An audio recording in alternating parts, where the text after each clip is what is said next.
Hello everyone, कैसे हैं आप लोग। उम्मीद है बोर्ड की तैयारी अच्छी चल रही होगी आपकी। बोर्ड्स आने वाले हैं तो मैंने सोचा ठीक है, केमिस्ट्री में एक ऑर्गेनिक केमिस्ट्री टॉपिक है आपका। एक चैप्टर है आपका, उसको कवर कर लेते हैं। हाँ, इस चैप्टर को हम पार्ट वाइज कवर करेंगे। कई पार्ट्स में इसको हम लेकर के आएंगे। इसमें हम प्रैक्टिस भी करेंगे। ठीक है। तो जिनको ऑर्गेनिक केमिस्ट्री में डर लगता है, जिनको लगता है ऐसा कि ऑर्गेनिक केमिस्ट्री मुश्किल है, या फिर ऐसा लगता है कि ऑर्गेनिक केमिस्ट्री समझ में नहीं आया क्या हो रहा है, क्या क्या था वो, क्या है वो चीज़, तो अभी हो सकता है आपको ये वीडियो आपकी मदद कर सके। और चलिए देखते हैं इसको, ऑर्गेनिक केमिस्ट्री में क्या क्या पढ़ना है हम लोगों को। तो हमारा जो ऑर्गेनिक केमिस्ट्री है, इसमें हम इंट्रोडक्शन से ही शुरू करते हैं। है क्या ऑर्गेनिक केमिस्ट्री, होता क्या है। तो बेटा, ऑर्गेनिक केमिस्ट्री जो है ना, वो एक ब्रांच है केमिस्ट्री की, जिसमें हम क्या करते हैं, कार्बन से रिलेटेड, कार्बन, हाइड्रोजन, ऑक्सीजन, ये सारी चीजें होती मेनली, इनसे रिलेटेड सारी चीजों के बारे में हम पढ़ते हैं। है ना, इनके कंपाउंड्स के बारे में हम स्टडी करते हैं, डिटेल्ड स्टडी होती है। ठीक है। तो ऑर्गेनिक केमिस्ट्री में हम जिन कंपाउंड्स को पढ़ते हैं, कंपाउंड के बारे में पढ़ते हैं, उनको हम बोलते हैं ऑर्गेनिक कंपाउंड्स। पहले लोगों का मानना था कि ऑर्गेनिक कंपाउंड जो होते हैं उनके सोर्सेज जो हैं सिर्फ नेचर है, और नेचर में भी क्या, लिविंग ऑर्गेनिज्म। जो लिविंग ऑर्गेनिज्म होते हैं वही प्रोड्यूस कर सकते हैं ऑर्गेनिक कंपाउंड्स को। जैसे लाइक अगर ये ऑर्गेनिक कंपाउंड्स को के एग्जाम्पल क्या क्या हो सकते हैं, तो जैसे स्टार्च है, स्टार्च हो गया, ग्लूकोज है, शुगर है, यूरिया है, ये सारी चीजें जो है ना ऑर्गेनिक कंपाउंड्स में आती हैं। क्यों, ये नेचर में लिविंग ऑर्गेनिज्म प्रोड्यूस कर सकते हैं। लिविंग ऑर्गेनिज्म मीन्स आप जानते हैं प्लांट्स और एनिमल्स। ठीक है। वैसे एक और चीज होती है केमिस्ट्री में, जिनको हम बोलते हैं इनऑर्गेनिक केमिस्ट्री। है ना। तो इनऑर्गेनिक केमिस्ट्री में हम पढ़ते हैं इनऑर्गेनिक कंपाउंड्स के बारे में, और इनके बारे में मानना है कि ये मिनरल से मिलते हैं। ठीक है, मिनरल्स मीन्स रॉक्स वगैरह, इनसे निकाले जाते हैं। जैसे इसका एग्जाम्पल हो गया आपका ब्लू विट्रॉल है। और क्या हो सकते हैं, नाइट्रेट्स जो होते हैं, ये सारी चीजें जो हैं और ये और इनऑर्गेनिक कंपाउंड्स में आएंगी। तो ऑर्गेनिक कंपाउंड के बारे में हमारा ये चैप्टर है। तो ऑर्गेनिक कंपाउंड्स में लोगों का ये मानना जो था कि ये सिर्फ लिविंग ऑर्गेनिज्म ये प्रोड्यूस कर सकते हैं ऑर्गेनिक कंपाउंड्स को। तो इसको कहते हैं वाइटल फोर्स थ्योरी। ठीक है। तो वाइटल फोर्स थ्योरी क्या है, तो इसमें ये कहा जाता है कि अम, जो ऑर्गेनिक कंपाउंड्स होते हैं वो नेचर ही प्रोड्यूस कर सकते हैं, सिर्फ इसके अलावा और कोई भी चीज ऑर्गेनिक कंपाउंड को नहीं बना सकता। ठीक है। तो लेकिन ये ना बात गलत थी। वाइटल फोर्स थ्योरी जो है वो रिजेक्ट हो गया 1824 में, जब फ्रेडरिक वॉलर, एक जर्मन केमिस्ट, इन्होंने सबसे पहले क्या किया, इन्होंने ammonium ammonium cyanate ammonium cyanide means cyanide होता है NH4CNO। इसको गर्म करके ना, इसको हीट किया और हीट करके बना दिया इसका यूरिया। यूरिया क्या होता है, यूरिया होता है NH2CO NH2। ठीक है। इसको कॉम्पैक्ट फॉर्म में देखें तो हम इस तरीके से भी लिख सकते हैं, NH2 के ऊपर ये होल 2 हो गया और इसके CO। ठीक है। ये है हमारा यूरिया। ठीक। तो ये सबसे पहले ऑर्गेनिक कंपाउंड बनाया गया 1824 में। बाद में एक और केमिस्ट हैं जिनका नाम है कोल, ये 1845 में। ठीक है। 1845 में इन्होंने सबसे पहले बना लिया एसिटिक एसिड। एसिटिक एसिड आप सभी जानते हैं, CH3COOH, बहुत ही इंपॉर्टेंट एसिड है, हर जगह आते रहता है ऑर्गेनिक केमिस्ट्री में, बहुत जगहों पे है। ठीक है। तो इन्होंने 1845 में एसिटिक एसिड बनाया और देखा कि इसमें जो कॉन्स्टिट्यूएंट पार्ट्स हैं, जो एटम्स इसमें आ रहे हैं वो कौन कौन से हैं। तो इसमें एटम्स आ रहे हैं कार्बन, हाइड्रोजन और ऑक्सीजन। ये तीन चीजें मेन दिखाई दे रही थी इसमें। ठीक है। तो इसके बाद जो है एक और साइंटिस्ट होते हैं, उनका नाम था बर्थलॉट। ठीक। ये थे। इन्होंने 1856 में 56 में इन्होंने एक और कंपाउंड बनाया जो बहुत फेमस कंपाउंड है, आप सभी जानते हैं, इसका नाम है मीथेन। मीथेन का फॉर्मूला होता है CH4। ठीक है, तो इन्होंने भी बना करके देख लिया इसको। तो इससे एक बात समझ में आ गई कि सिर्फ नेचर ही नहीं है जो organic chemistry organic compounds produce कर सकते हैं, हम लेबोरेटरी में भी तैयार कर सकते हैं ऑर्गेनिक कंपाउंड्स को। ठीक है, तो जिससे क्या हुआ कि जो वाइटल फोर्स थ्योरी थी ना, वाइटल फोर्स थ्योरी जो थी वो रिजेक्ट हो गई। ठीक है, इसको रिजेक्ट कर दिया गया, बोल दिया गया कि हमारे किसी काम की चीज नहीं है ना। ये थ्योरी जो है गलत है, लोगों का गलत मानना है कि सिर्फ नेचर में ही ऑर्गेनिक कंपाउंड्स बनाए जा सकते हैं, बल्कि हम लेबोरेटरी में भी ऑर्गेनिक कंपाउंड्स बनाए जा सकते हैं। लेकिन हाँ, यहाँ पे ध्यान देना क्या है कि इसको रिजेक्ट करके साथ में ये भी बोला गया कि ऑर्गेनिक कंपाउंड्स जो होते हैं वो mainly carbon, hydrogen and oxygen के कंपाउंड्स होते हैं। इनमें ये मेन कंपोनेंट देखने को मिला, कार्बन, हाइड्रोजन और ऑक्सीजन। ठीक है, जिसमें कार्बन तो मेन है ही, कार्बन से ही पूरी ऑर्गेनिक केमिस्ट्री बनी। तो कार्बन जो है उसका मेन एलिमेंट बन गया ऑर्गेनिक केमिस्ट्री का। ठीक है, तो ऑर्गेनिक केमिस्ट्री, ऑर्गेनिक कंपाउंड्स जो हैं वो कहाँ कहाँ मिल जाएंगे आपको, ऑर्गेनिक कंपाउंड्स कहाँ कहाँ से मिल सकते हैं? तो देखिए, बहुत सारे सोर्सेज हैं, जैसे प्लांट्स हैं, एनिमल्स हैं, पेट्रोलियम है, ऑयल है, वुड है, ये सारी चीजें क्या हैं? ऑर्गेनिक कंपाउंड्स हैं, सब के सब ऑर्गेनिक कंपाउंड्स हैं। ठीक है, तो अब जो है अब समझने वाली बात है, देखिए ऑर्गेनिक कंपाउंड्स बहुत सारे होते हैं, करोड़ों ऑर्गेनिक कंपाउंड्स। अब सवाल ये उठता है कि हमारे पेरियोडिक टेबल में 118 एलिमेंट्स हैं, इनमें सिर्फ कार्बन में ऐसी क्या बात है कि ऑर्गेनिक केमिस्ट्री पूरी कार्बन को डेडिकेटेड है? ऑर्गेनिक केमिस्ट्री में सिर्फ, जिनमें मोर देन 3 करोड़ ये हैं आपके कंपाउंड्स हैं, इतनी बड़ी दुनिया ऑर्गेनिक केमिस्ट्री की कैसे हो गई, है ना? तो कार्बन जो है, कार्बन की फैमिली इतनी बड़ी कैसे? तो भाई कुछ ना कुछ खास बात तो होगी कार्बन के पास, जिसके वजह से इतने सारे कंपाउंड्स पाए जाते हैं। ठीक है, तो कार्बन के कुछ यूनिक नेचर है, उनके बारे में हम देखते हैं। तो यूनिक नेचर में क्या क्या आएगा? तो यूनिक नेचर में आ गया, पहली चीज जो है वो है कार्बन इज टेट्रावैलेंट। ठीक है, कार्बन इज टेट्रावैलेंट। टेट्रावैलेंट का मतलब क्या है? इसकी वैलेंसी होती है कार्बन की 4। कार्बन की वैलेंसी कितनी होगी? 4। वैलेंस शेल में इलेक्ट्रॉन्स कितने हैं, यानी वैलेंस इलेक्ट्रॉन्स कितने हैं इसके पास? तो वैलेंस इलेक्ट्रॉन्स भी हैं 4। ठीक है, तो अगर हम कॉन्फ़िगरेशन देखते हैं तो हमें मिलता है 2,4, क्योंकि atomic number of carbon is 6 है। ठीक है, तो इलेक्ट्रॉनिक कॉन्फ़िगरेशन बनता है 2,4। तो हम देख रहे हैं वैलेंस इलेक्ट्रॉन्स 4 हैं, स्टेबिलिटी के लिए 4 इलेक्ट्रॉन्स की और जरूरत पड़ेगी, वैलेंसी में हमें 4 देखने को मिलती है इसकी।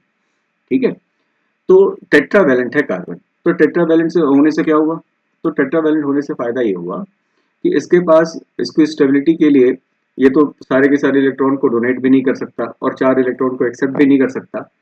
तो कार्बन जो है वो टेट्रावैलेंट होने की वजह से कोवैलेंट बॉन्ड्स बनाना प्रेफर करता है, कोवैलेंट बॉन्ड्स बनाता है। हालांकि और भी कई कंपाउंड्स हैं जो कोवैलेंट बॉन्ड बनाते हैं। ठीक है, लेकिन फिर भी इससे शुरुआत हो जाती है, कार्बन से जो है वो कोवैलेंट बॉन्ड्स की शुरुआत हो जाती है। ठीक है, तो एक यूनिक नेचर में सबसे पहला आ गया टेट्रावैलेंसी, इसकी टेट्रावैलेंट नेचर का होता है। दूसरी चीज जो है इसमें आ जाता है बेटा कैटिनेशन। कैटिनेशन प्रॉपर्टी, कैटिनेशन का मतलब होता है self linking property, self linking. ठीक है, सेल्फ लिंकिंग का मतलब क्या है? तो बेटा अगर सेल्फ लिंकिंग की बात करेंगे तो इसका मतलब है कार्बन जो है वो दूसरे कार्बन से किस तरीके से जुड़ सकता है। ठीक है, चेन बना सकता है ना, कार्बन कार्बन जुड़ जुड़ करके चेन बना सकते हैं, लॉन्ग चेन बना सकते हैं, हजारों कार्बन का भी चेन हो सकता है। ठीक है, या हो सकता है कार्बन जो है वो इस तरीके से जुड़ जाए आपस में और रिंग स्ट्रक्चर का फॉर्म करें, तो रिंग भी बना सकता है कार्बन आपस में जोड़ करके, है ना।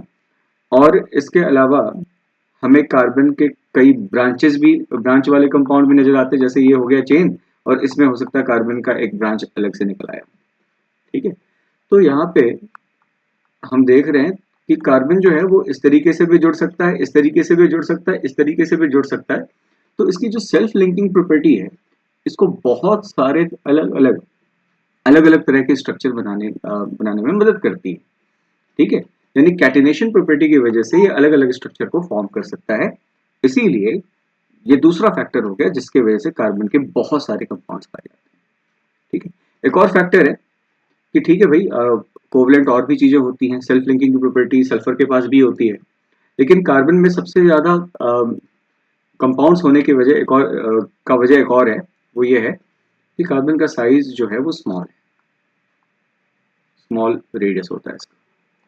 स्मॉल रेडियस होने की वजह से क्या होता है कि जो न्यूक्लियस है कार्बन का, जैसे ये रहा न्यूक्लियस कार्बन का, ये जो न्यूक्लियस है उससे आउटर मोस्ट शेल की दूरी बहुत ज्यादा नहीं होती। तो अगर कोई इलेक्ट्रॉन शेयर होगा तो उस पर बढ़िया फोर्स लगा पाएगा न्यूक्लियस। ठीक है, स्मॉल रेडियस की वजह से, जिससे क्या होगा कि फोर्स जो होगा ना एडेक्वेट होगा वो, कि बाकी दूसरे कार्बन को भी होल्ड करके रखे। ठीक है, तो छोटे साइज से फायदा ये है कि बाहर दूसरे इलेक्ट्रॉन्स पर ये ठीक ठाक फोर्स ऑफ अट्रैक्शन अप्लाई कर सकता है। ठीक है, तो ये इसका फायदा है कार्बन का। इसके वजह से ना बहुत सारे इसके कंपाउंड्स हमें मिल जाते देखने के लिए।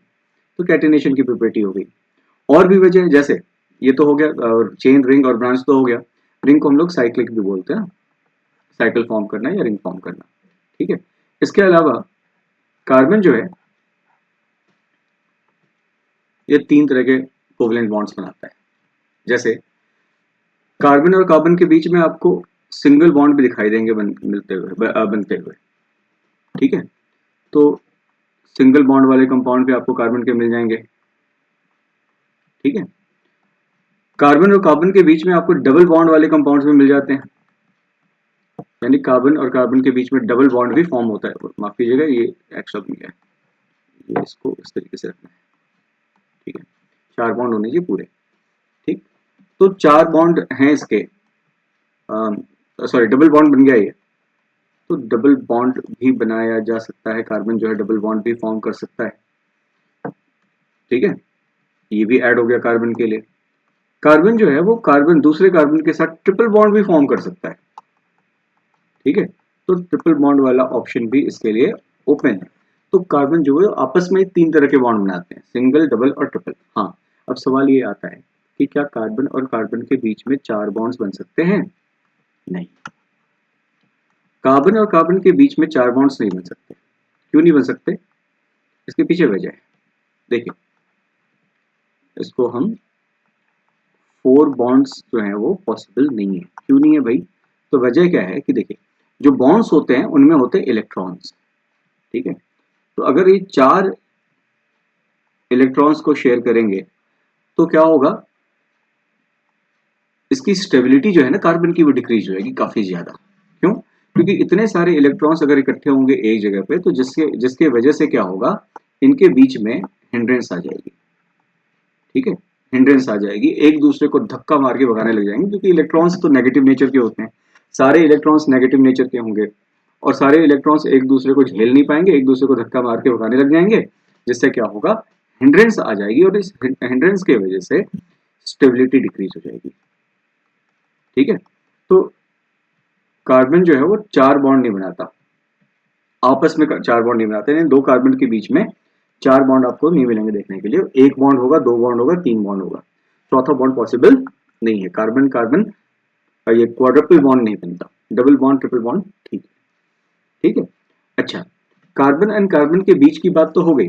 अब कार्बन जो है वो दूसरे एलिमेंट के साथ भी डबल बॉन्ड बना सकता है। जैसे कार्बन और कार्बन के बीच में, सॉरी, कार्बन जो है वो ऑक्सीजन के साथ डबल बॉन्ड बना लेता है, जिसके वजह से भी नंबर ऑफ कंपाउंड्स इंक्रीज हो जाते हैं। कार्बन जो है वो नाइट्रोजन के साथ भी ट्रिपल बॉन्ड बना लेता है, नाइट्रोजन के साथ ट्रिपल बॉन्ड बना लिया, जिससे इसके नंबर ऑफ जो कंपाउंड्स है वो ऐड होते चले जाएंगे। ठीक है, तो मल्टीपल बॉन्ड फॉर्मेशन भी कार्बन की एक कैरेक्टरिस्टिक्स है, जिसके वजह से इसके नंबर ऑफ कंपाउंड जो है वो बढ़ जाते हैं। ठीक है, बहुत सारे तरह के कंपाउंड्स जो है ऑर्गेनिक केमिस्ट्री में पढ़ने को मिलता है। ठीक है, तो देखिए, अब ऑर्गेनिक कंपाउंड में कुछ इंपॉर्टेंट कंपाउंड्स हैं, कुछ टाइप्स हैं इंपॉर्टेंट, हम जिनको देख लेते हैं उनका नाम जान लेते हैं और उनका जो बेसिक स्ट्रक्चर होता है वो हम देख लेते हैं। ठीक है, तो जैसे हम जो पढ़ने वाले हैं टाइप्स ऑफ ऑर्गेनिक कंपाउंड की बात करें,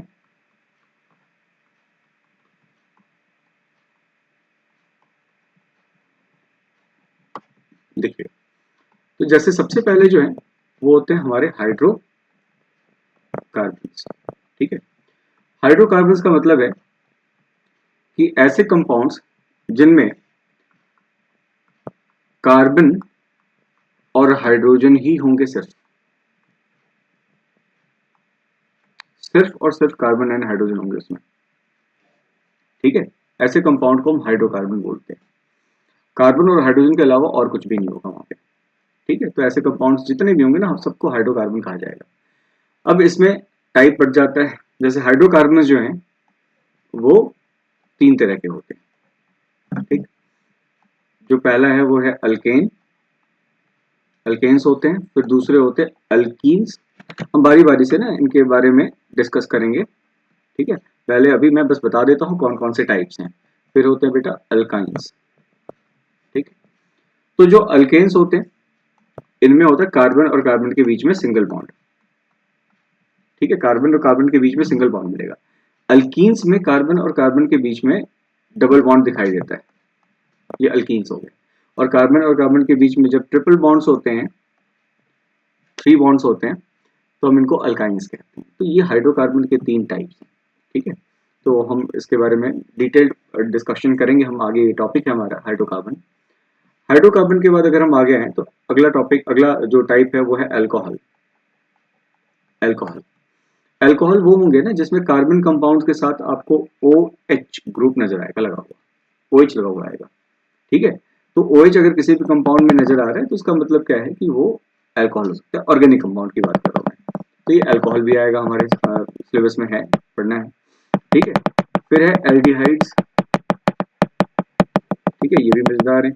इसमें क्या होता है, कार्बन, हाइड्रोजन और ऑक्सीजन इस तरीके से आते हैं। इनका जो स्ट्रक्चर होगा वो ऐसे देखने को मिलेगा, कार्बन पे डबल बॉन्ड O और एक साइड में हाइड्रोजन लगा हुआ रहेगा इस तरीके से।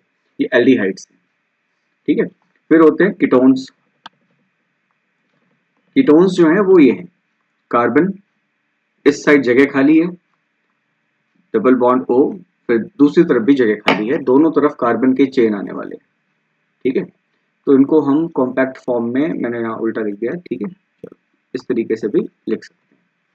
ठीक है, लिखेंगे हम इसको। फिर आते हैं बेटा आपके कार्बोक्सिलिक एसिड। कार्बोक्सिलिक एसिड्स बहुत ही इंपॉर्टेंट चीज है। कार्बोक्सिलिक एसिड जो है, इनका जनरल जो फॉर्म होता है वो इस तरीके से दिख रहा है, COOH। और ये जो बॉन्ड दिख रहा है इस जगह पे कार्बन के चेन लगते हैं। इसके बारे में भी हम डिस्कस करेंगे आगे। ठीक है, इसका जो स्ट्रक्चर होगा वो ऐसा होगा, देखने को मिलता है, ऐसा मिलता है। ठीक है, कार्बोक्सिलिक एसिड के बाद हमारी बारी जो है वो आ जाती है ईथर की। ईथर जो होते हैं इसमें क्या होता है, ऑक्सीजन आता है, बीच में दोनों साइड जगह खाली होती है, दोनों साइड पे कार्बन के चेन आएंगे, इधर भी कार्बन के चेन, इधर भी कार्बन के चेन आएंगे। इनको हम बोलते हैं ईथर। ठीक है, तो ईथर के बाद नेक्स्ट जो है वो है एस्टर। कंफ्यूज नहीं होना, ईथर और एस्टर अलग अलग चीज है। तो एस्टर में क्या मिलेगा देखने को, तो एस्टर में हो जाएगा बेटा कार्बोक्सिलिक एसिड जैसा ही होता है, लेकिन यहाँ पे ये रहता है, दोनों तरफ खाली होती है जगह। कार्बन के साथ भी जगह खाली है, ऑक्सीजन के साथ भी जगह खाली है। अगर हम इसके स्ट्रक्चर को देखें तो इसका स्ट्रक्चर कुछ ऐसा देखने को मिलता है ना। दोनों जगहों पे हम कार्बन के चेन को लगाते हैं। ठीक है, तो कार्बन के चेन आते हैं दोनों जगहों पे, तो ये है हमारा एस्टर। ठीक, और इसमें जो लास्ट बच गया ना वो है हमारे हेलाइड्स। हेलाइड्स मीन्स इनको हम जनरली एक्स दिखाते हैं, एक्स से दिखाते हैं, और साइड में एक बॉन्ड खाली है, यहाँ पे आके कार्बन की चेन लगाते हैं। ठीक है, तो हेलाइड में जो एक्स है ना, वो एक्स क्या क्या हो सकता है, तो एक्स हो सकता है फ्लोरीन, यानी हेलो ग्रुप के मेंबर्स हो सकते हैं, हेलोजन ग्रुप के। ठीक है, फ्लोरीन है, क्लोरीन है, ब्रोमीन है, आयोडीन है, ये जो है कंपाउंड में आते हैं। ठीक है, तो हम इनको बोलते हैं हेलाइड्स। ठीक है, इनका एक और नाम है, इनको हम हेलो एल्केन भी बोलते हैं अगर एल्केन के साथ आ रहे होते हैं तो। ठीक है, अगर वो बेंजीन के साथ आएंगे तो हेलो एरिन कहा जाता है।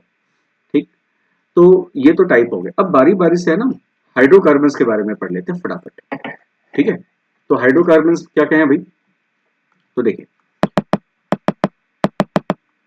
हाइड्रोकार्बन्स की अगर हम बात करें तो जो मैंने बताया आपको हाइड्रोकार्बन के 3 टाइप बन जाएंगे, लेकिन ध्यान देना है यहाँ पे फिर से एक और बंटवारा होगा। एक आएगा बेटा जहां पे हम बात करेंगे ओपन चेन की, ठीक है, ओपन चेन कंपाउंड्स होंगे। ओपन चेन का मतलब क्या है, इसको हम लोग बोलते हैं एलिफैटिक, एलिफैटिक कहलाता है, ठीक है। और दूसरी तरफ आ जाता है बेटा साइक्लिक, ठीक है, साइक्लिक आ जाते हैं, यानी हमें जो बनाना है वो बनता है यहाँ पे चेन बनाना है, सॉरी रिंग बनाना है, तो क्लोज्ड रिंग फॉर्म आता है इसका, ठीक है। तो हाइड्रोकार्बन के 2 टाइप हो गए, ऑर्गेन ये ओपन चेन है और दूसरा है साइक्लिक, ठीक है। अब ओपन चेन को भी हम बांट लेते हैं 2 हिस्सों में, ठीक है। कौन कौन से हिस्से हैं, तो एक होता है बेटा जिसको बोलते हैं सैचुरेटेड, सैचुरेटेड हाइड्रोकार्बन, मैं HC लिख रहा हूँ, ठीक है, सैचुरेटेड हाइड्रोकार्बन। और दूसरी तरफ आते हैं अनसैचुरेटेड हाइड्रोकार्बन, ठीक है। सैचुरेटेड हाइड्रोकार्बन के लिए एक नाम दिया जाता है, सैचुरेटेड हाइड्रोकार्बन में आ जाते हैं, इनको हम बोलते हैं पैराफिन्स, पैराफिन्स, ठीक है। पैराफिन्स में का मतलब क्या होता है, इसका मतलब होता है लेस रिएक्टिव, ठीक है, लेस रिएक्टिव या लेस एफिनिटी, ठीक है, जिसका रिएक्शन करने का मन नहीं हो, कम मन हो, उसको हम बोलते हैं पैराफिन्स, ठीक है। और दूसरी तरफ अनसैचुरेटेड में जो है इसके 2 टाइप बन जाएंगे, इसके 2 टाइप कौन कौन से बनेंगे, तो इसके 2 टाइप बन जाएंगे, एक होगा आपका अल्कीन, सॉरी ये इस तरीके से लिखना है अल्कीन, और दूसरा होगा अल्काइन, ठीक है, अल्कीन्स और अल्काइंस आ जाएंगे। अल्कीन्स को हम, जो अल्कीन्स है ना उनको ओलेफिन्स बोलते हैं। ओलेफिन्स का मतलब क्या है, ओले मीन्स ओले कम्स फ्रॉम ओलियम, ठीक है, ओलियम से आता है और ये ओलेफिन, ठीक है। ओलियम का मतलब क्या है, ऑयली सब्सटेंस, ठीक। तो हम इसको बोलते हैं ऑयल फॉर्मिंग, ठीक है। हालांकि ये होता क्या है कि अल्कीन्स में जब हम एक अल्कीन का एक टाइप है, एक एग्जांपल आएगा, आप पढ़ेंगे इथीन, इथीन के साथ हम क्लोरीन का रिएक्शन कराते हैं तो ऑयल जैसा सब्सटेंस मिलता है, ठीक है, जिसके वजह से हम एल्कीन्स को ओलेफिन कहते हैं, ठीक है। खैर, तो हम बारी बारी से सबके स्ट्रक्चर को देखेंगे, कौन कैसा दिखता है। तो पैराफिन जो है, सॉरी सैचुरेटेड हाइड्रोकार्बन का मैंने टाइप आप यहाँ पे लिखा नहीं, माफ कीजिएगा, यहाँ पे सैचुरेटेड हाइड्रोकार्बन में आ जाएगा बेटा अल्केन्स, जो अल्केन्स है वो सैचुरेटेड हाइड्रोकार्बन होते हैं, ठीक है। बारी बारी से हम पढ़ते हैं इनको। तो सबसे पहला जो है हमारा वो है अल्केन्स के बारे में, ठीक है। अल्केन्स का जो जनरल फॉर्म होता है, जनरल फॉर्म का मतलब क्या है कि जो इसके कंपाउंड्स होंगे वो उनके मॉलिक्यूलर फॉर्मूले जो होंगे ना वो किस तरीके से नजर आएंगे, वो इस तरीके से नजर आएंगे, इसको बोलते हैं CnH2n+2, ठीक है। CnH2n+2 का मतलब क्या है कि यहाँ पे C के साथ N दिख रहा है, N का मतलब है number of carbon atoms, number of carbon atoms कितने सारे हैं, ठीक है। तो नंबर ऑफ कार्बन एटम जितने होंगे वहां पे हम N की उतनी ही वैल्यू पुट कर देते हैं, ठीक। अल्केन्स जो होते हैं वो सैचुरेटेड होते हैं, सैचुरेटेड का मतलब क्या है कि इनके पास अब कोई जगह नहीं होती खाली जिसमें आकर के कोई रिएक्ट करके वहां पर अटैच हो सके अल्केन्स के साथ। तो इनका जब रिएक्शन होता है ना तो किसी को हटाना पड़ता है, इनके साथ ऑलरेडी अटैच जो होते हैं उनको रिमूव करना पड़ता है, तब जाकर के कोई दूसरा आकर के लग सकता है, बिना हटाए नहीं लग सकता कोई, ठीक है। तो ये सैचुरेटेड हो गए। इनके जो इनकी खासियत क्या है कि इसमें सिंगल बॉन्ड दिखाई देता है कार्बन कार्बन के बीच में, है ना। इसके पास अल्केन्स में जितने भी कार्बन होंगे, ठीक है, सारे कार्बन के बीच में सिंगल बॉन्ड होनी चाहिए। कहीं पे भी अगर सिंगल बॉन्ड के अलावा कुछ हुआ, डबल या ट्रिपल हुआ, हम उसको एल्केन्स नहीं बोलेंगे, ठीक है। तो जैसे ये होना चाहिए इनका स्ट्रक्चर जनरल, ठीक है, जहाँ पे कार्बन और कार्बन के बीच में आपको क्या दिखाई दे रहा है, एक सिंगल बॉन्ड दिखाई दे रहा है, ये देख रहे हैं आप सिंगल बॉन्ड, ठीक। तो ये अल्केन्स का स्ट्रक्चर हो गया, ठीक, ठीक है। तो अगर मैं एग्जाम्पल की बात करूं तो क्या क्या एग्जाम्पल आ सकते हैं अल्केन्स के लिए, तो इसके एग्जाम्पल हो जाएंगे, लेता हूँ, ठीक है। तो इसके एग्जाम्पल में आ जाएंगे, अगर मैं n की वैल्यू को 1 पुट कर देता हूँ this are first compound of alkanes, ठीक है। तो n की वैल्यू अगर 1 है तो C1H2 इंटू 1+2, तो ये बन जाएगा CH4। इसका नाम है मीथेन। हम लोग नॉमेनक्लेचर में अच्छे से पढ़ेंगे इसका नाम मीथेन क्यों रखा गया है, कैसे रखा जाता है, हम इसके बारे में बात करेंगे। n की वैल्यू को अगर हम 2 पुट कर देते हैं तो C2H2 इंटू 2 प्लस 2 हो जाएगा, यानी हो जाएगा C2H2 इंटू 2 4, 4 प्लस 2 6, तो ये बन गया हमारा इथेन, ठीक है। तो ये कुछ एग्जाम्पल्स हैं अल्केन्स के, ठीक है। ये सारे जो हैं इसमें सिंगल बॉन्ड्स ही दिखाई देंगे हमें पूरे कंपाउंड्स में, सारे अल्केन्स में, ठीक है। तो ये हमारे अल्केन की बात हो गई। दूसरी तरफ है ये अल्कीन की बात, ठीक। अब हम दूसरे टाइप पे चलते हैं, अनसैचुरेटेड में आ गए हैं और यहाँ पे हमारे पास अल्कीन्स, ठीक है। तो अल्कीन्स जो होते हैं इनका जो जनरल फॉर्म आएगा, इनका जनरल फॉर्म होगा,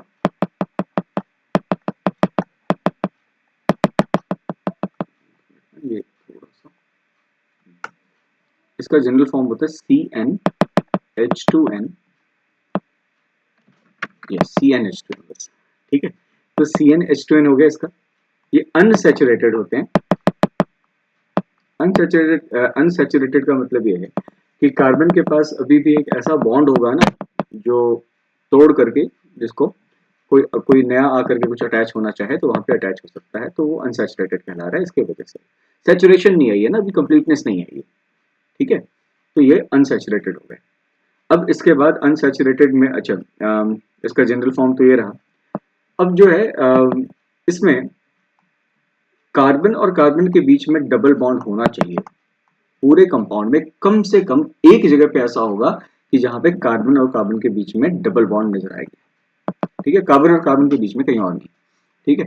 तो अब कहीं पे भी एक होना चाहिए, 2 हो सकते हैं, 3 हो सकते हैं, वो अलग बात है, लेकिन कम से कम एक तो होना ही चाहिए, ठीक। तो इसके जो अल्कीन्स के जो पहला कंपाउंड है उसका एग्जाम्पल देख लेते हैं। यहाँ पे ध्यान देना है, कार्बन और कार्बन के बीच में डबल बॉन्ड बनाना है, इसीलिए n की वैल्यू कम से कम कितनी होगी, 2 कार्बन रहेंगे तभी तो डबल बॉन्ड बनेगा ना उनके बीच में। अगर हम एक कार्बन को ले लेंगे, डबल बॉन्ड कैसे बनेगा, किसके साथ डबल बॉन्ड बनाएगा वो, ठीक है। तो कम से कम आपको कितने n की वैल्यू को कितनी रखनी है, 2, ठीक। तो जैसे यहाँ पे हमने 2 रखा तो हो गया C2 और H2 इंटू 2 हो जाएगा C2H4, इसका नाम है इथीन, ठीक है। इसको हम इथीन बोलते हैं।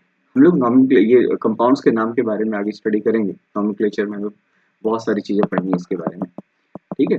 तो अल्कीन्स के ये एग्जांपल और भी हो सकते हैं, जैसे अगर हम नंबर ऑफ ये कार्बन को बढ़ा देते हैं, चेंज कर देते हैं, जैसे नंबर ऑफ कार्बन को मैंने 3 रख लिया, 3 रखा है, तो C3H2 इंटू 3 यानी हो जाएगा हमारा C3H6, इसका नाम है प्रोपीन, बन गया, ठीक है।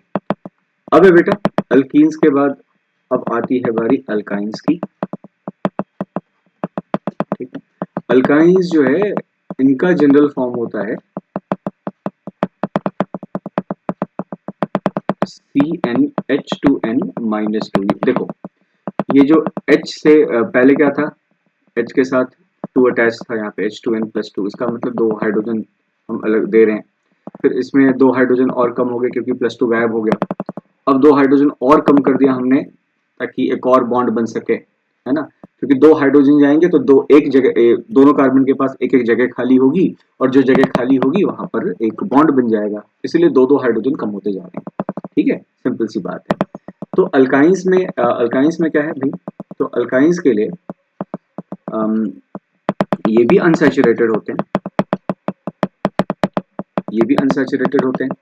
कार्बन और कार्बन के बीच में यहाँ पे ट्रिपल बॉन्ड होना चाहिए, कम से कम एक जगह पे, कम से कम एक जगह ऐसी होगी जहां पर ट्रिपल बॉन्ड बन रहा होगा कार्बन और कार्बन के बीच में। एक से ज्यादा जगह भी हो सकती हैं, लेकिन कम से कम एक जगह तो ऐसी होगी, ठीक है। तो ये बन जाएगा आपका क्या, अल्काइन बन जाएगा, ठीक।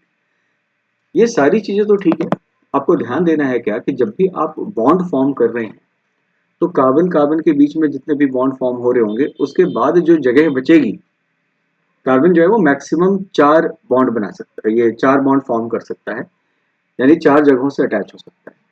अब उसमें भी कहीं पे ऐसा है कि आपको हाइड्रोजन नजर नहीं आ रहे और आपको हाइड्रोजन फिल करना है, तो आपको ध्यान देना होगा कि कार्बन के और कार्बन के बीच में कितने बॉन्ड बन रहे हैं। ठीक है, जितने बॉन्ड बन गए, जैसे मान लो 1 बॉन्ड फॉर्म हो गया कार्बन कार्बन के बीच में, तो जो भी जगह बचेगी वहां पे आप हाइड्रोजन फिल कर देना। जैसे यहाँ पे अगर मैं लिखूं, ये इस तरीके से स्ट्रक्चर बनाया गया है। ठीक है, तो कार्बन और कार्बन के बीच में एक बॉन्ड दिखाई दे रहा और कोई कार्बन है नहीं, जगह जो है वो खाली। ठीक है, तो यहाँ पर एक हाइड्रोजन, यहाँ पे एक हाइड्रोजन, यहाँ पे एक हाइड्रोजन लगाया जा सकता है। इस तरीके से हाइड्रोजन लगा दें तो ये पूरा कंपाउंड बन गया, जिसका नाम क्या है, इथेन। ठीक है, तो ये प्रॉब्लम आती है कई बार, देखा मैंने बच्चों को कि कार्बन और कार्बन के बीच में तो ठीक है भाई एक बॉन्ड बन गया, लेकिन हाइड्रोजन कितने रखेंगे, इसमें गलती कर देते हैं। तो ध्यान देना है कि कुछ भी हो जाए, ये कार्बन के पास ना 4 बॉन्ड बनने चाहिए टोटल, है ना। एक एक कार्बन जो है वो 4 बॉन्ड बनाएगा, इसके पास भी देखो 4 बॉन्ड है, इसके पास भी 4 बॉन्ड्स बन रहे हैं, दोनों के पास 4-4 बॉन्ड्स हैं। ये सबसे इंपॉर्टेंट चीज है, यहाँ पे ध्यान देना है। ठीक है, चलिए फिर हम अब देखते हैं। देखो बच्चों, ये तो हमारे हो गए कंपाउंड्स, ये जो 3 टाइप है हाइड्रोकार्बन के, ये तो हमने देख लिए। हाइड्रोकार्बन जो है उसमें अभी जो हम देख रहे थे तो जनरल फॉर्म था। एक और जो आती है चीज इसमें, वो होती है हाइड्रोकार्बन की cyclic form. Cyclic form of hydrocarbons. ठीक है, साइक्लिक फॉर्म ऑफ हाइड्रोकार्बन्स। ठीक है, इसको कार्बोसाइक्लिक कंपाउंड भी हम बोलते हैं। ठीक है, इसका नाम क्या आ जाएगा, इसका नाम आ जाएगा बेटा कार्बोसाइक्लिक कंपाउंड्स भी कहा जाता है इनको। तो कार्बोक्साइक्लिक कंपाउंड्स क्या होंगे, किस तरीके के होंगे, तो देखिए भाई इसमें सिंगल बॉन्ड वाला भी आता है, डबल बॉन्ड वाला भी आता है, ट्रिपल बॉन्ड वाले भी आते हैं। ठीक है, तो साइक्लिक का मतलब क्या है, एक साइकिल बनना, यानी एक रिंग फॉर्म होना। ठीक है, रिंग की फॉर्मेशन करनी है आपको। तो बेटा सबसे छोटा रिंग जो बन सकता है वो कितने पॉइंट के बीच बन सकता है। ठीक है, तो बात करें अगर हम, तो सबसे छोटा रिंग बनेगा 3 कार्बन के बीच। ठीक है, इस तरीके से ऐसे। ठीक, तो ये हमारा क्या है, पहला साइक्लिक कंपाउंड बन गया, है ना। मैंने बोला था कि कार्बन के पास अगर हाइड्रोजन को फिल करना है तो पहले चेक कर लो कार्बन कार्बन के बीच में कितने बॉन्ड ऑलरेडी बने हुए हैं। तो इस कार्बन के पास ऑलरेडी 2 बॉन्ड बने हुए हैं, तो जो जगह खाली बच गई, उस खाली जगह पे हम क्या करेंगे, हाइड्रोजन को फिल कर देंगे। तो जैसे यहाँ पे मैंने यहाँ पे हाइड्रोजन डाल दिया, ये रहा हाइड्रोजन, एक हाइड्रोजन यहाँ पे आ गया। वैसे यहाँ पे एक हाइड्रोजन, यहाँ पे एक हाइड्रोजन, यहाँ पे एक हाइड्रोजन, यहाँ पे हाइड्रोजन। ठीक है, तो यहाँ पे आप देख रहे हैं कि कार्बन और कार्बन के बीच में सिंगल बॉन्ड है। तो ऐसे तमाम कंपाउंड्स जो साइक्लिक फॉर्म में यानी रिंग के फॉर्म में नजर आ रहे हैं, हाइड्रोकार्बन्स हैं, और जिनमें कार्बन और कार्बन के बीच में सिर्फ सिंगल बॉन्ड्स नजर आ रहे हैं, ऐसे सारे कंपाउंड्स को बोलते हैं साइक्लो अल्केन्स। ठीक है, तो साइक्लो अल्केन्स जो होते हैं ना, इनका एक जनरल फॉर्म होता है जो होता है बेटा CnH2n। ध्यान देना है, ये सेम फॉर्म आपने पहले भी देखा है, अभी अल्कीन के केस में भी देखा है, ये सेम फॉर्म अल्कीन का भी है, लेकिन याद रखें ये सेम फॉर्म साइक्लो अल्केन्स का भी है। तो आइसोमेरिज्म में ये काम आएगा, संभाल कर रखिएगा। ठीक है, तो जैसे इसके एक और एग्जांपल लेते हैं, साइक्लो अल्केन का एक और एग्जांपल। जैसे यहाँ पे तो मैंने लिखा, इसका नाम है साइक्लो, 3 कार्बन है तो प्रोपेन हो जाएगा नाम। ये मैं बताऊंगा नाम कैसे लिखा जाता है, हम लोग भी नॉमेनक्लेचर पढ़ेंगे। ठीक है, फिर अगर मैं कार्बन और कार्बन के बीच में ये 6 कार्बन ले लेता हूँ, सिंगल बॉन्ड वाला कंपाउंड फॉर्म कर लेते हैं इस तरीके से। हर कार्बन के पास 2 हाइड्रोजन आ जाएंगे, क्योंकि हर कार्बन के 2-2 बॉन्ड ऑलरेडी कंप्लीट है ना। तो यहाँ इस तरीके से, इस तरीके से और इस तरीके से, इस तरीके से हाइड्रोजन भर दिया हमने इस तरीके से। ठीक है, अच्छा इसका साइक्लोप्रोपेन का यहाँ फॉर्मूला क्या बन जाएगा, तो C3H6, सिंपल। यही फॉर्म प्रोपेन का भी होता है। ठीक है, यही जो फॉर्म है ये प्रोपेन का भी फॉर्म है, फॉर्मूला है। ठीक है, ये वैसे यहाँ पर 6 कार्बन का हमने लिखा है, तो C6H12 ये बन गया हमारा साइक्लोहेक्सेन। साइक्लोहेक्सेन का फॉर्मूला बन गया। ठीक, तो साइक्लिक फॉर्म ऑफ हाइड्रोकार्बन में अल्केन्स जो है इस तरीके से आ जाते हैं। वैसे ही अल्कीन्स भी आती हैं, अल्कीन्स के बारे में भी पढ़ना है, साइक्लो अल्कीन्स भी होती हैं। तो साइक्लो अल्कीन्स, ये अभी जो हमने देखा ऊपर ऊपर एग्जांपल्स थे साइक्लो अल्केन्स के, अब एग्जांपल्स आ रहे हैं साइक्लो अल्कीन्स के। तो साइक्लो अल्कीन्स में क्या है, यहाँ कार्बन, यहाँ कार्बन, यहाँ कार्बन, यहाँ कार्बन, ठीक है। और फिर उसके बाद ये बना लेते हैं, तो जैसे ये रहा, ठीक। अब इनमें से कहीं पे भी एक जगह पे भी अगर डबल बॉन्ड आ गया, कहीं पे एक जगह पे, ध्यान देना, कहीं एक भी आ गया तो इसका मतलब वो अल्कीन में कन्वर्ट हो चुका है। बेटा जितनी जगह खाली रह जाए कार्बन के पास, 4 होती हैं टोटल जगहें, ठीक है, जिनमें से 2 तो ऑलरेडी कंप्लीटेड है इनके पास में, इन दोनों के पास 3 कंप्लीट थी, एक एक जगह खाली थी, हाइड्रोजन भर दिया वहाँ पे, ठीक है। तो ये बन गया हमारा साइक्लो, ध्यान देना है, डबल बॉन्ड आ गया है, नाम होगा साइक्लोपेंटीन, 5 कार्बन का है तो साइक्लोपेंटीन, ठीक है। वैसे साइक्लोहेक्सीन भी हो सकता है ना। वैसे एक बड़ा मजेदार डबल बॉन्ड का एक कंपाउंड है जो कि साइक्लिक कंपाउंड है, जो कि फेमस है बहुत ज्यादा, और ये इसकी एक अपनी ऑर्गेनिक केमिस्ट्री में अपनी एक दुनिया है, जिसका नाम है, कंपाउंड का नाम है बेंजीन। माफ कीजिएगा, यहाँ पे बेंजीन इस तरीके से लिखना है। बेंजीन जो होता है बेटा वो होता है C6H6, बहुत इंपॉर्टेंट कंपाउंड है। इसमें 6 कार्बन होंगे, इस तरीके से लगे होंगे, ये होगा तरीका इसका दिखाने का। इसका जो स्ट्रक्चरल फॉर्मूला है, बॉन्ड स्ट्रक्चर है, इस तरीके से होगा।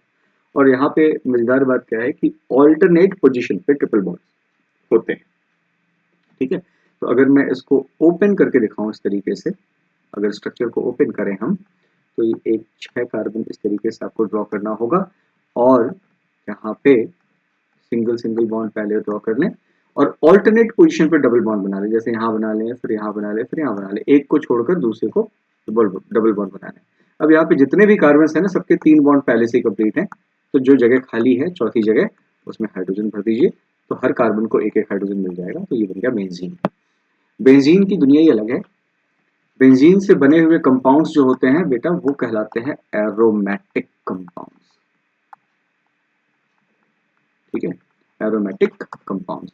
तो बेंजीन कुछ और नहीं, बेंजीन एक अल्कीन है, ठीक है, एक साइक्लिक अल्कीन है जिसमें 3 ऑल्टरनेट डबल बॉन्ड्स होते हैं, ठीक है, 6 कार्बन के रिंग, ठीक। इससे बहुत सारे अलग अलग तरह के कंपाउंड्स बनते हैं, जैसे एग्जाम्पल के लिए एक है फिनॉल, ठीक है, फिनॉल जो है ये कंपाउंड है। नेफ्थलीन आप जानते हैं, नेफ्थलीन बॉल के बारे में आपने सुना होगा, कपड़ों में रखते हैं, कपड़ों को प्रोटेक्ट करने के लिए इंसेक्ट्स वगैरह से। तो नेफ्थलीन जो है वो बेंजीन का ही एक डेरिवेटिव है, बेंजीन से ही बनाया निकला हुआ कंपाउंड है, बना हुआ कंपाउंड। अच्छा, आपको ये हो सकता है डाउट आएगा कि सर आपने बॉन्ड क्या हमेशा हमेशा बॉन्ड ऐसे ही होते, तो नहीं बेटा, इसमें बेंजीन में बॉन्ड जो है वो घूमते रहते हैं, ठीक है। तो घूमते रहते हैं का मतलब क्या है कि हो सकता है यहाँ से स्ट्रक्चर शुरू हो जाए, कोई प्रॉब्लम वाली बात नहीं, ठीक है। तो जो डबल डबल बॉन्ड है ना, रहते हैं ऑल्टरनेट पे ही है, लेकिन ये घूम सकते हैं। जैसे यहाँ पे आप देख रहे हैं इस साइड पे डबल बॉन्ड है, यहाँ पे इस साइड पे डबल बॉन्ड बना दिया मैंने, दोनों सही है, ठीक है। लेकिन कहीं कहीं पे हो सकता है आपको देखने को मिले कि ये इस तरीके से लिखा गया है, बीच में एक रिंग बना देते हैं। रिंग का मतलब क्या है कि डबल बॉन्ड जो गोल गोल गोल गोल घूम रहा है अंदर, ठीक है। तो बेंजीन इस फॉर्म में भी नजर आ सकता है, इस फॉर्म में भी नजर आ सकता है, इस फॉर्म में भी नजर आ सकता है, और इस फॉर्म में भी नजर आ सकता है। तो बेंजीन क्या है, एक तरह का साइक्लो एल्कीन, ठीक है। तो ये क्लियर हो गया यहाँ तक। अब बढ़ते हैं आगे, ठीक है। तो बेंजीन की बात हो गई, हमने साइक्लो अल्कीन की बात कर ली। अब जो है नेक्स्ट हमारा वो है साइक्लो एल्काइन। तो साइक्लो एल्काइन में क्या है, सिंपल, अल्काइन है, ट्रिपल बॉन्ड होगा, ठीक। तो जैसे यहाँ पे मैंने एक कंपाउंड बना लिया, ऐसे 5 कार्बन का एक रिंग तैयार करना है, कहीं पे भी आपने ट्रिपल बॉन्ड बना दिया, और जिसका ट्रिपल बॉन्ड जिन कार्बन के बीच में बना है वहां पे कोई जगह खाली नहीं है। अगर इस कार्बन को चेक करें, चार बॉन्ड कंप्लीट हो जा रहे हैं, इस कार्बन को चेक करें, यहाँ पे 4 बॉन्ड कंप्लीट हो गए, तो यहाँ हाइड्रोजन रखने की जरूरत नहीं है। यहाँ पे सिंगल सिंगल बॉन्ड वाले हैं, 2 बॉन्ड कंप्लीट है, तो यहाँ पे 2 हाइड्रोजन रख देते हैं, जिससे क्या हो गया, ये बन गया हमारा साइक्लो, 5 कार्बन है तो पेंटाइन। तो इस तरीके से हमने देखा कि जो हाइड्रोकार्बन्स होते हैं उनके कौन कौन से टाइप्स हैं, और इसमें हमने चेन और रिंग दोनों देखा है, ठीक। अगली क्लास में हम लोग अल्काइल ग्रुप के बारे में पढ़ेंगे और फंक्शनल ग्रुप के बारे में हम लोग डिटेल डिस्कशन करेंगे और एक और क्लास फिर इसमें आइसोमेरिज्म को देंगे। Thank you.